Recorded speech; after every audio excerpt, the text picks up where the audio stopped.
I think that a lot of times we do need to take more heed to other women's experiences when it comes to having a better relationship with these men, because I don't want every version of a black woman represent me.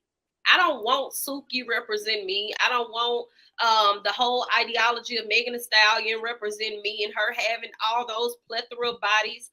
I don't want even Nicki Minaj. I think her husband choice is very poor.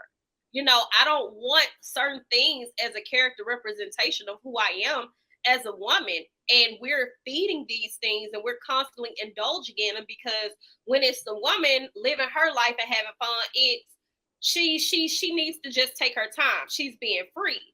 We try to disguise it. And then when she has these terrible situations with men, it's never no accountability there. It's never no autonomy for her anymore. It's completely removed, although she was out having fun living her life.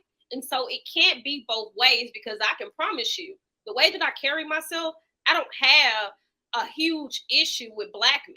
If anything, there's too many of them trying to get at me where I'm like, wait. It's too much going on.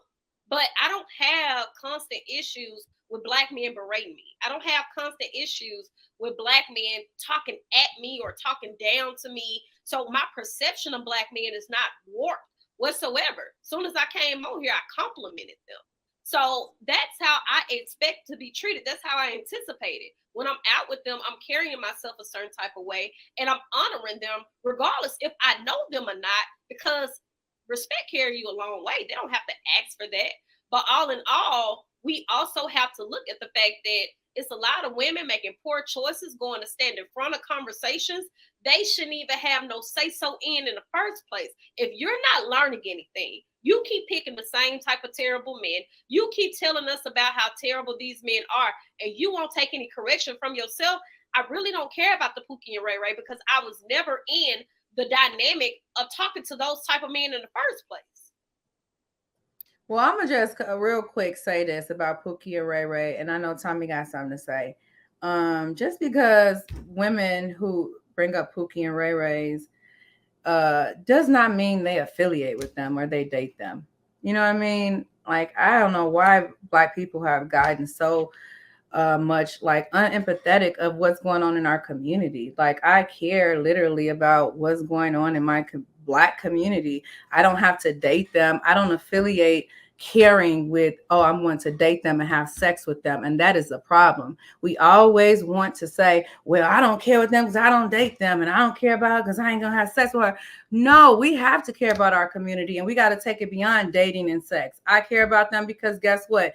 When I'm in a corporate America and I'm the only black woman there, I need more representation. I don't want to have to always talk about shit they want to talk about, and dogs and cats and all this shit in this Zoom meeting. I want more people who look like me. So in order to do that, I have to reach back and give the tools that I was given to me to someone else. So just because we bring up Pookies and Ray Rays does not mean that we date them. I don't even know a Pookie and Ray Ray, but I still want to give back to them, and I'm still going to bring them up in this conversation because The they issue represent. that I have with that, though, Ali, is the fact that the guys that we refer to as Pookies and Ray Ray are still men who need to be held accountable to get up off their ass and go do what the other regular men are doing. So I don't have it in me, as a person who come from rough upbringing, as a person who has seen it firsthand, the violence of the community. I do not have it in me to go and make it out of my circumstances as a woman and put myself on my own path and have a better life for myself, to go and turn around and say, well, let me go care about this man, when his only main focus at that point in time is hustling to get enough money for the day and busting up another woman back. So if that's what you want to do, that's perfectly fine. Thank you, Paris, for allowing me to do that. I would just rather put my energy into upstanding black men who not making excuses because of their environment. I would just rather do that. I thank you for clarifying that, Paris, because I never understood why you would always say, well, you dating them. So that's the difference. I care. I'm empathetic. I actually care. And that's why I'm talking about them. I don't have to date them. I don't have to have sex with them. I don't have to live next to them, but I can still care. I think Ali, we're only 13% of the population. So to have the conversation of Pookies and Ray Rays are not going to be in corporate America with you working, right? Like that's a problem for me because I just want. We're only 13%. We're only 13% of the population. So if you're going back, I'm just trying to put it. I'm not trying to like down talk. I'm just trying to put things in perspective so you won't feel like, oh my God, what about the Pookies and Ray Rays? And we can't forget about people. We have to keep our perspective. Y'all talked about Sweeney, and you and Sweeney talked about the numbers earlier, right? Y'all talked about how many Black women and what are the percentage of Black women and men that make certain amount of money. So no Pookies or Ray Rays are going to be working beside you out of the 13% of African Americans in the U.S. Kasey, they're not going to be there. It just is what it is. But Kasey, I'm gonna say this. Y'all might not, and I'm gonna end it like this with this last thing. Okay.